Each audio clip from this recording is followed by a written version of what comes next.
하나님이 일하시기 때문입니다. 천국 열쇠인 이 복음과 함께 하나님께서는 하나님 자신의 교회에 없어서는 안 될 것을 주시고 이것들을 바탕으로 교회가 건강하게 세워져 나가기를 원하셨습니다. 교회를 교회되게 하는 것 두 가지를 오늘 말씀을 통해 나누고자 합니다. 첫 번째는 자신의 삶을 건 신앙 고백이 있다는 것입니다. 우리 16절을 같이 읽도록 하겠습니다. 시작. 살아계신 하나님의 아들이시니이다. 아멘. 예수님은 제자들과 함께 가이사랴 빌립보 지방에 이르러서 제자들에게 물어보셨습니다. 사람들이 인자를 누구라 하느냐? 이에 제자들은 대답을 합니다. 더러는 세례 요한이구라 하고 더러는 엘리야라 하고 어떤 이들은 예레미야나 선지자 중에 한 사람이라고 합니다. 라고 대답을 합니다. 여기서 말하는 이 세례 요한과 엘리야와 그리고 예레미야는 정말 그 당시에 그 당대에 대단했던 하나님의 사람들이었습니다. 선지자라고 불린 그러한 하나님의 사람들이었습니다. 그런데 이들이 메시아는 아니었습니다. 위대한 인물이긴 했지만 그 이상이 될 수 없었던 사람들이었습니다. 지금 제자들은 객관적인 보고를 하고 있습니다. 그 당시 사람들이 예수님을 이제 딱 그 정도로만 이제 보고 있는 것이죠. 이것은 개인적인 고백이 아니라 객관적인 이제 생각에 대한 그러한 정보일 뿐이었습니다. 사람들은 이 객관적인 정보에 의해서 좌지우지를 많이 합니다. 객관적인 정보가 이제 공통적으로 사람들이 생각하는 그런 부분이다 보니까 이제 공신력이 이제 꽤 높기 때문입니다. 많은 사람들이 이 같은 생각을 할수록 그것이 맞는 생각이라고 생각을 합니다. 그래서 이 암묵적으로 이 보편적인 것을 진리로 생각을 하고 그렇게 결정을 합니다.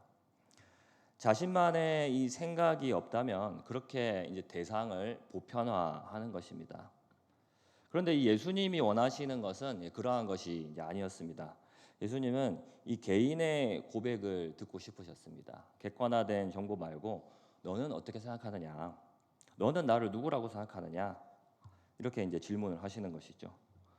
이 신앙 고백은 남들이 강요한다고 해서 할 수 있는 것이 아닙니다. 강제로 믿게 할 수도 없고 강제로 다른 종교에서 또 기독교로 개종시킬 수도 없습니다. 우리의 이 예수님을 믿는 이 예수 신앙은 개인이 예수님을 만날 때에만 이제 생겨날 수 있는 것입니다. 이에 이제 베드로가 이제 대답을 합니다. 주는 그리스도시요 살아계신 하나님의 아들이시니이다. 베드로가 한 대답은 이 예수님을 향한 개인의 고백이었습니다. 남들이 정의하던 그러한 예수님이 아니라 베드로 개인이 만난 예수님을 향한 베드로의 신앙 고백이었습니다. 주는 그리스도시요 살아계신 하나님의 아들이십니다. 다른 사람들은 예수님을 그저 선지자 중에 한 명에 불과하다고 생각하고 말을 했지만 베드로는 예수님을 메시아라고 고백을 했습니다. 그리고 살아계신 하나님의 아들이라고 고백을 합니다. 자신과 민족을 구원해 줄 메시아이자 구원자이면서 하나님의 아들이라는 고백을 베드로의 입을 통해서 하였습니다. 이 고백은 우리들이 예수님을 십자가를 통해 우리의 죄를 사하신 분이시며 또한 삼위 하나님으로 고백하는 신앙 고백의 내용이기도 합니다. 이 고백을 통해서 우리는 하나님의 자녀가 될 수 있습니다. 로마서 10장 10절입니다. 마음으로 믿어 의에 이르고 입으로 시인하여 구원에 이르르니라. 아멘. 우리 이 기독교는 바로 이 고백의 신앙입니다. 입술로 말하는 신앙이라는 것이죠. 우리가 믿는 바, 자신이 믿는 바를 입술로 드러내는 신앙이 바로 이 고백의 신앙입니다. 이 신앙 고백은 그냥 입술로만 또 하는 것이 아니라 이 삶을 건 고백을 하는 신앙이라는 것입니다. 왜 이 삶을 건 고백이어야 합니까? 이 빌립보 가이사랴라고 하는 이 지역에 대해서 우리가 좀 알아보면 이 베드로가 어떠한 마음으로 고백을 했는지 우리가 알 수가 있습니다. 빌립보 가이사랴라고 하는 지방은 헤롯 대왕의 아들인 이 빌립이 자신을 분봉왕으로 임명해 준 이 로마 황제에 대한 감사의 표시로 바쳐진 곳입니다. 그래서 이 자신의 이름 빌립이라는 이름까지 합쳐서 가이사랴 빌립보. 가이사랴는 이제 황제라는 뜻이죠. 가이사랴와 자신의 이름을 합쳐서 황제에게 바친 도시의 이름이 바로 가이사랴 빌립보입니다. 이곳은 이 헤르몬산 산기슭에 위치한 구원 도시인데 이곳에 있는 거대한 바위로 이루어진 곳에 로마 황제인 아우구스티누스를 기리는 신전을 지어가지고 바쳤던 그런 곳입니다. 그런데 이곳은 그 전부터 우상을 섬기던 장소로 이제 사용되던 곳입니다. 구약 시대 때, 즉 이제 이스라엘 백성들이 이제 광야를 지나서 가나안 땅을 정복하기 전에, 가나안을 점령하기 전에 이곳은 이름이 바알 갓이라고 부르던 곳입니다. 그리고 바알 헤르몬이라고 부르던 곳입니다. 이 지명 자체에 누가 들어 있습니까? 이 바알이라고 하는 우상이 들어 있는 곳이 지명이라는 것이죠. 그러니까 이곳은 옛날부터 바알을 숭배하던 장소였던 것이죠. 그리고 이제 예수님이 태어나시기 전에 이제 그리스 시대에는 이곳에 이제 염소의 머리를 한 판이라고 하는 신을 섬기던 그런 신전이 있던 곳입니다. 그리고 이곳 옆에 지금 황제 아우구스티누스를 기리는 신전도 있습니다. 그러니까 이 구약 시대 때부터 바알을 섬기던 곳, 그 다음에 이제 그리스의 신들 많은 신들을 섬기던 곳, 그리고 이제 황제를 섬기던 그러한 신전까지 한 곳에 모여 있는 곳이 바로 이 가이사랴 빌립보. 그리고 이곳에는 커다란 이제 동굴이 하나 더 있는데 이곳을 이름을 뭐라고 부르냐면 하데스의 문이라고 부릅니다. 그러니까 이게 우리나라 말로 번역을 하면 음부의 문이라는 것입니다. 지옥의 문이라고 하는 것이죠.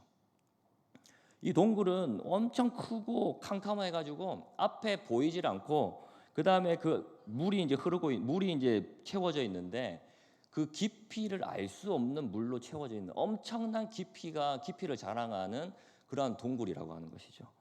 그래서 사람들은 그 동굴을 볼 때에 죽음의 공포에 사로잡혀가지고 그 동굴을 보면서 하데스의 문, 그러니까 지옥의 입구라고 불렀던 것입니다. 즉 이 가이사랴 빌립보라고 하는 이곳은 우상 숭배의 완성형이라고 할 수 있는 장소인 것입니다. 우상을 섬기는 신앙을 갖지 않으면 죽음을 당할 수 있는 그런 곳이 바로 이 가이사랴 빌립보라고 하는 지역이라는 것이죠.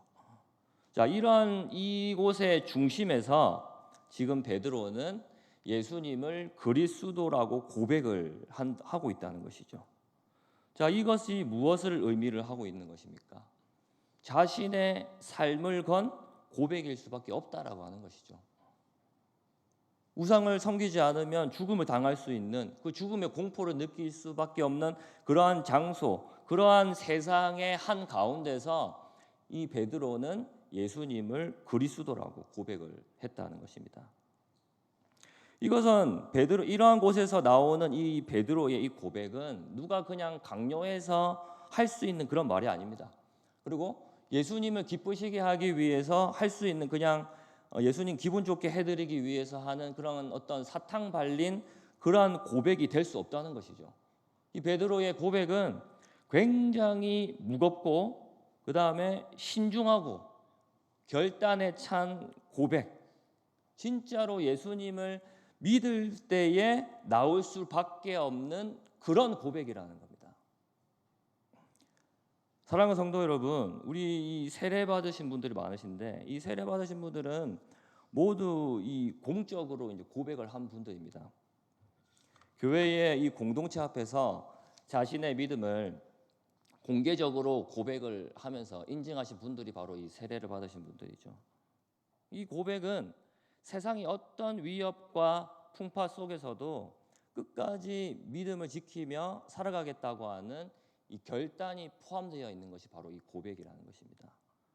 다른 것들을 믿지 않고 다른 것들을 의지하지 않고 하나님의 자녀로서 살아가겠다고 하는 이 결단이 들어있는 고백입니다.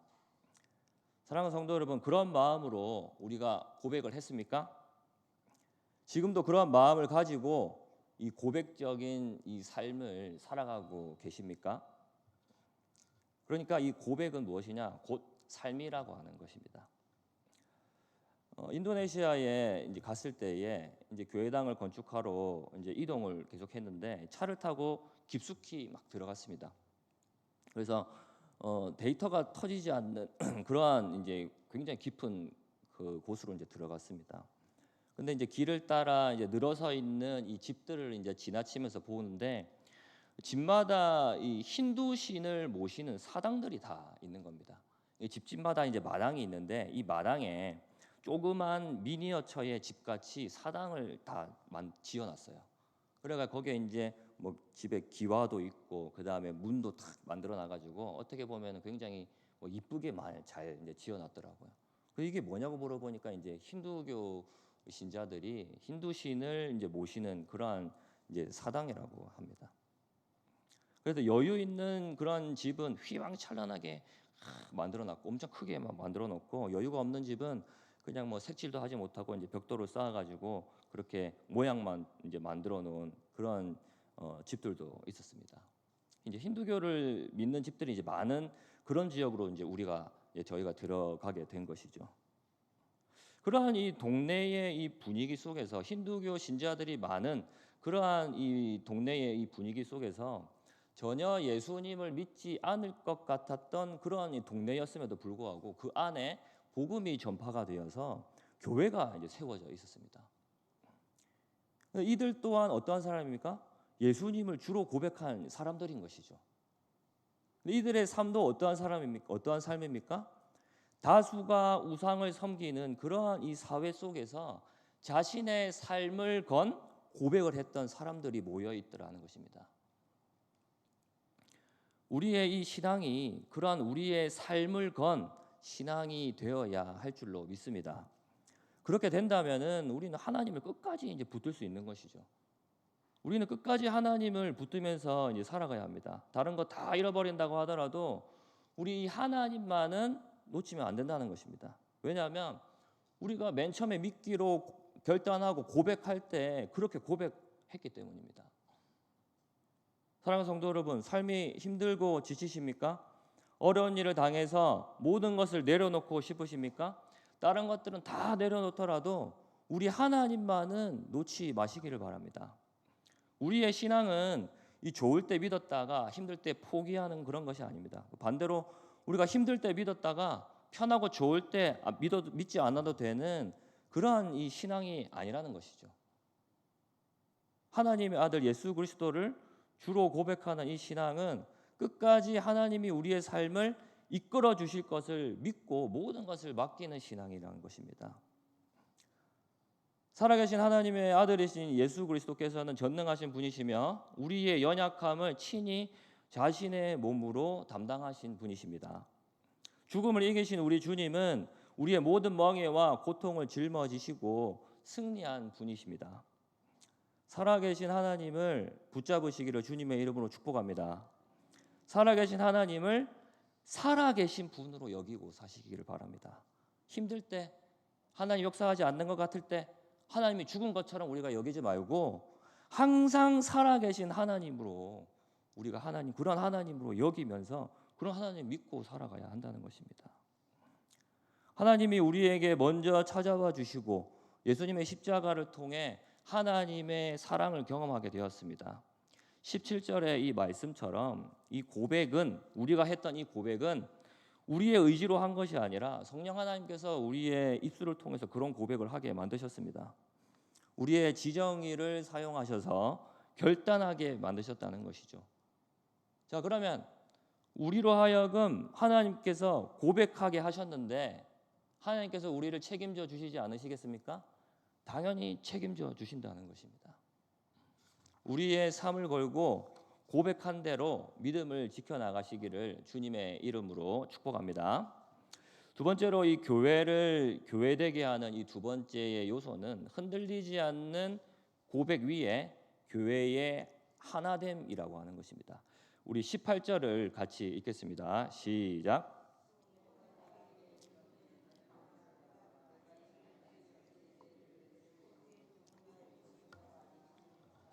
아멘. 예수님은 이 베드로의 고백을 듣고 기뻐하셨습니다. 예수님은 이 반석 위에 교회를 세우겠다고 말씀하셨습니다.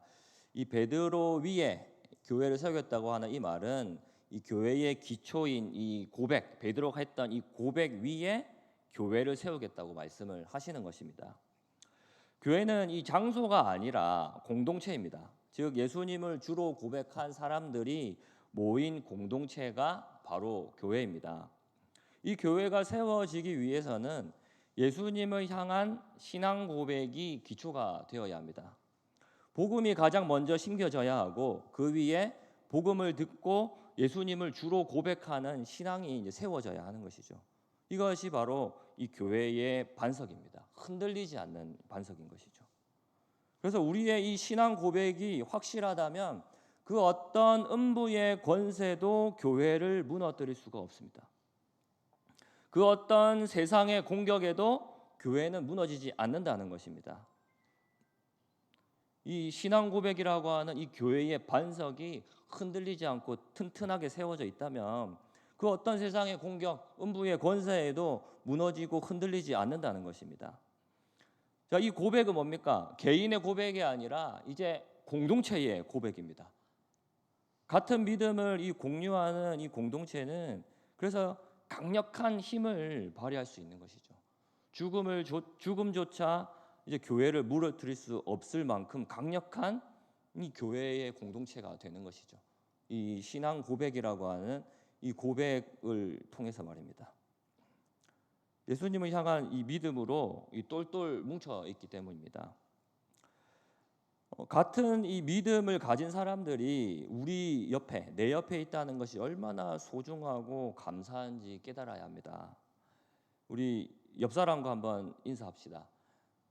옆에 한번 보시고 옆에 있어줘서 고맙습니다. 인사합시다. 시작. 옆에 있어줘서 고맙습니다. 다시 한번 인사합시다. 힘이 되어줘서 고맙습니다. 우리 옆에 있는 이 형제 자매들이 있기 때문에 우리는 이 형제 자매들과 함께 이 세상 속에서 믿음을 지켜 나갈 수가 있습니다. 이번 이 단기 선교를 통해서 저는 우리 교회의 이 성도님들이 얼마나 교회를 사랑하고 주 안에서 한 몸으로 이 공동체를 한 몸으로 여기는지 깊이 경험을 했습니다. 같이 기도해 주시고 또 대견하게 여겨 주시고 또 물질적인 후원 또한 넘치도록 도와주셔가지고 우리 성도분들의 이 사랑을 가득 받고 다녀온 그런 단기 선교였습니다. 같은 믿음을 가진 이 공동체가 이 발휘하는 힘은 정말 놀랍도록 강력하다는 것을 저는 이번 기회로 많은 것을 경험을 하였습니다. 이 19절에서 말씀을 하는 맺고 푸는 일들이라고 하는 것이 바로 이런 것을 말하는 것입니다. 하나님께서 교회를 사용하셔서 일을 하신다는 그런 의미입니다. 그러니까 서로 이 형제 자매들이 서로 이 같은 신앙 고백 안에서 끈끈하게 매어져서 강력한 힘을 발휘하니까 교회에서 하는 일들이 결국에는 하나님의 일들이 된다는 것이죠. 그리고 하나님은 그러한 교회를 통해서 일을 하신다는 거 하는 것이 바로 이 19절에서 말하는 맺고 푸는 일입니다. 무엇이든지 매면 하늘에서도 맺을 것이요 땅에서든지 무엇이든지 풀면 하늘에서도 풀리리라. 교회가 하는 일, 하나님께서 교회를 통해서 하시는 일을 바로 의미를 하는 것이죠. 교회가 곧 그리스도의 몸인데 교회가 하는 일들은 곧 예수님이 행하시는 일들과 같은 일을 한다는 것입니다. 같은 신앙 고백으로 모이고 만난 우리들은 그저 우연히 만난 것이 아니라 하나님이 만나게 해주셨습니다. 그러니까 얼마나 귀한 존재들입니까? 우리 옆에 있는 형제 자매들이 얼마나 귀한 존재들이냐는 것입니다. 교회의 형제 자매들과 함께 하나님이 주시는 이 강력한 이 힘을 발휘하여서 복음을 전하며 세상을 변화시켜 나가야 할 줄로 믿습니다. 그것이 교회를 향하신 하나님의 뜻이라는 것입니다. 말씀을 맺겠습니다. 교회를 교회되게 하는 것, 그러니까 삶을 건 우리의 신앙 고백. 이것은 개인의 신앙 고백뿐만이 아니라 우리 공동체의 이 신앙 고백 자체가 삶을 건 신앙 고백이 되어야 한다는 것입니다. 이것은 결코 가벼운 그러한 고백이 될 수가 없고 굉장히 무겁고 신중하며 인생의 가장 중요한 결단을 하는 그러한 신앙 고백이 되어야 한다는 것이죠. 그리고 그 고백 위에 교회가 하나 되는 것입니다. 우리 교회가 그런 교회가 되기를 소망합니다. 치열한 이 삶의 현장 속에서도 믿음을 지킬 수 있는 우리 성도님들 되시기를 주님의 이름으로 축복합니다. 옆에 있는 우리 형제 자매들, 하나님이 주신 선물입니다. 이 형제 자매들과 함께 같은 믿음으로 우리가 하나가 되어서 교회를 섬기고 또한 맺고 푸는 이 사역들을 잘 감당하면서 세상을 변화시키며 나가는 그런 우리 교회와 성도분들이 되시기를 주님의 이름으로 축복합니다. 우리 같이 말씀 생각하시면서 우리 같이 찬양을